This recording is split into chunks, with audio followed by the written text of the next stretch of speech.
Hello, and welcome back to RevLex. This is the Lexus channel for you.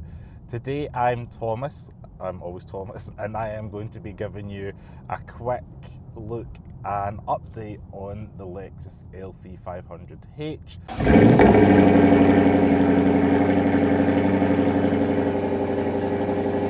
I have now owned this about a year and a half, like May 2023, and we're now in August of 24. But the main reason I wanted to give you this update is because get the words out today, is the car has reached a milestone of 40,000 miles, which I think every 10,000 miles in my head is like a good reason to give you an update, or just like kind of how the car's getting on. So let's start off with, it's needed 3 tyres in the time that I have owned the car. So if you've been following it, I literally got 2 new rear tyres around like March or April time, and then I got a nailing one probably about 3-4 weeks. Don't even think I'd done 150 miles in because of the run flat tyres. I needed to get a new one, which I'm looking around about £397 a tyre.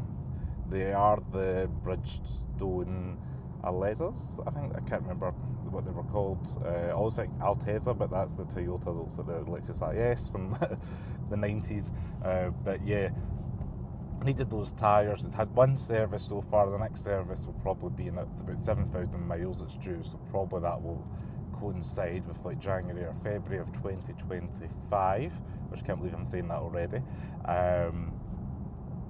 So that's been the main kind of parts. Now, in the UK and Europe, Lexus offer a 10-year warranty on their vehicles, and this car is still comfortably in that range. So this car actually needed a new air conditioning unit. I got it gassed and it just wasn't working, so we got the aircon. We Lexus Glasgow booked in the car and ordered the aircon unit itself, and that was all covered under warranty, which is fantastic because that saved me hundreds and hundreds of pounds, which I'm very grateful for.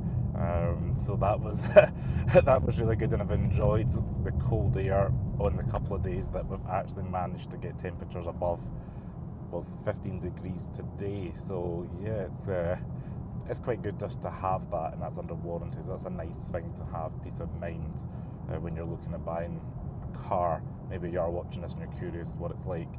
Bodywork wise, I've not damaged the car in any way. Like when I first got the car, one of the wheels I think were curbed by the previous owner, so that got fixed, which have been the kind of chrome forged wheels. I believe they weren't the easiest to get fixed, but they were fixed for me picking it up, so that's been fine. Yeah, mechanically I'm told the car's all right underneath, and yeah, like it's got a couple of stone chips at the front, like where the grey bit meets the kind of headlight at the front. Like there's a tiny stone chip there which annoys me a little bit, but that's about it. Like stone chips for this kind of age of car. The 2 bits that annoy me on the outside is one, well, both the same thing, but one on each side of the car. Each wing seems to be a Lexus LC thing with the corrosion against it, the paint, and it kind of looks like it's bubbling, and I don't know, like Lexus don't cover it like under a corrosion warranty unless it's got like an actual hole through the wing. But I have seen other Lexus LCs in the UK on like the forums and wonderful use of the internet that I've also got this issue, especially ones of my age. You know, the newer 2022, 23, 24 models aren't old enough to have this issue, but it just seems to be like it's like bubbling up. I'll put some overlay images, but yeah, it's really frustrating. I've seen some other guys with it, various colours, it's not just the white. So I'm considering there's only like 460 odd LCs over the 7 years they're sold in the UK, and there's only going to be a handful of new ones at like my age, 2017, 2018. Like I can imagine there must maybe be about 100 under that, and I know of a good few of them. So I'm wondering if it is a design flaw or a manufacturing flaw, either in the early cars or it will happen to all of them as things get older. But yeah, at the moment Lexus have buried themselves head in the sand with that, just to kind of look for guidance, because I don't want to get it fixed out at a body shop and then it'll look patchy. Like I've had that at a white BMW 1 Series about 10 years ago, and that got fixed under insurance because somebody had hit me from the side. But it always looked like a yellowy orange version of white versus like the Alpine white that the rest of the car was in. So I was really not keen for that to happen again on this car. Like it's only like an inch or so on the driver's side and it's minuscule on the passenger side, but it just annoys me. But I'm living with it at the moment until I decide what I want to do. Maybe a new wing or something, I don't know. It needs to be manufacturer painted and perfect if it is going to get redone. Moving on to the interior, as you've maybe seen if you've seen this channel before in this car, it's what made me buy this car. This exact model was this fabulous tri-colour interior. It's the orange, blue and white for the launch edition, and in the UK we got 5 launch edition hybrids and 5 launch edition V8s. Now when I was looking at the V8s and the hybrids because I was happy just kind of to be like buying my dream car, buying the Lexus LC. This is my first actual, when I was thinking about it, my first Lexus hybrid that I've bought, never mind like the first Lexus LC hybrid that I drove, because I previously, before test driving this one, I was test driving and looking at the 5-litre V8s, and they maybe had like black interiors. Before I knew this existed, like, I wanted like, the red with the tan in the 5-litre V8. And in Scotland there was like none of that combination. I think there was James Glenn were selling a red and tan hybrid. Lexus Glasgow had a red and with a black interior hybrid, and yeah, this one came up at Dundee and I was like, oh my gosh, I love this.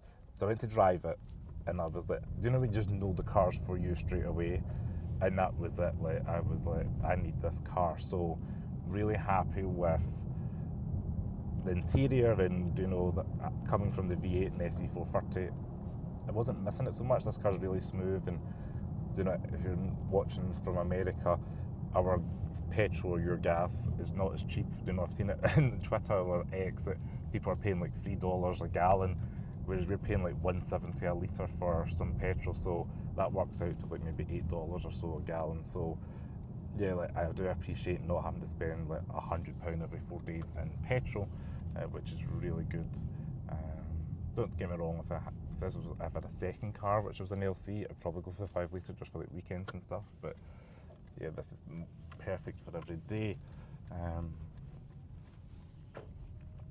Other things in the interior, little bits of wear and tear. So again, I'm putting this toward the previous driver because the driver's seat's got these little kind of stains on the kind of bottom of the seat, and I got it professionally cleaned and detailed, and the workshop for it might have been like fake tan off like legs or something, so potentially the previous owner had fake tan either a few times or once, and it's just stained the white seats, unfortunately. But they've cleaned up the best they could, but it's still got like tiny little yellow marks. Fortunately, it's kind of like on the caress of the seat, so I'm not noticing it. But yeah, that's just a little bit something. It's just frustrating. And then the same on the bolster of the driver's side as you're getting in and out. The paint's kind of chipping away now. It was pretty much looking like what you're going to see in overlays when I first picked up the car, but I can't confirm or deny if unconsciously maybe some more of that's chipped away over the last 18 months or so, just with me getting in and out of the car. But out with that, cabin's holding up well. I said this car's 40,000 miles.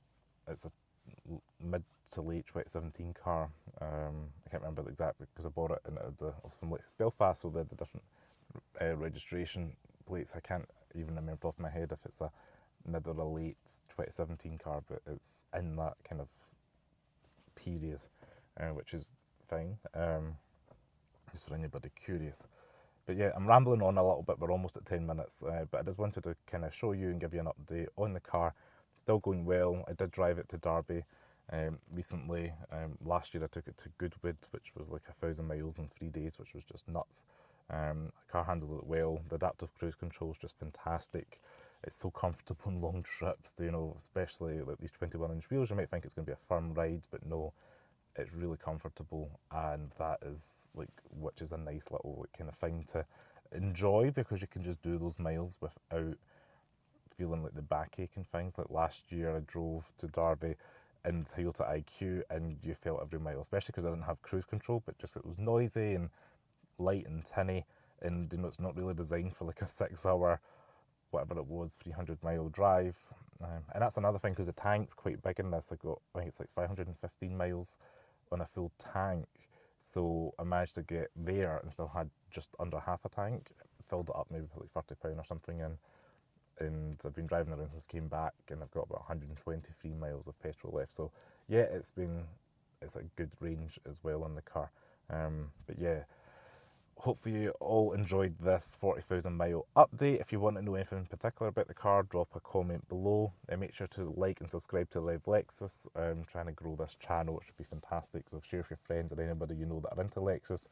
Check out my other videos, because I've got videos when I owned the RX, the IS250, 2019 CTs on there. There's a whole back catalogue of Lexus cars on the channel as well, so if you are a Lexus fan enthusiast and you kind of want to spend an afternoon watching some content on them, I encourage you to go and do so. So thank you so much for watching this video this far. If you did, let me know in the comments below, and I'll see you next video. Thank you so much for watching, everybody. Ciao.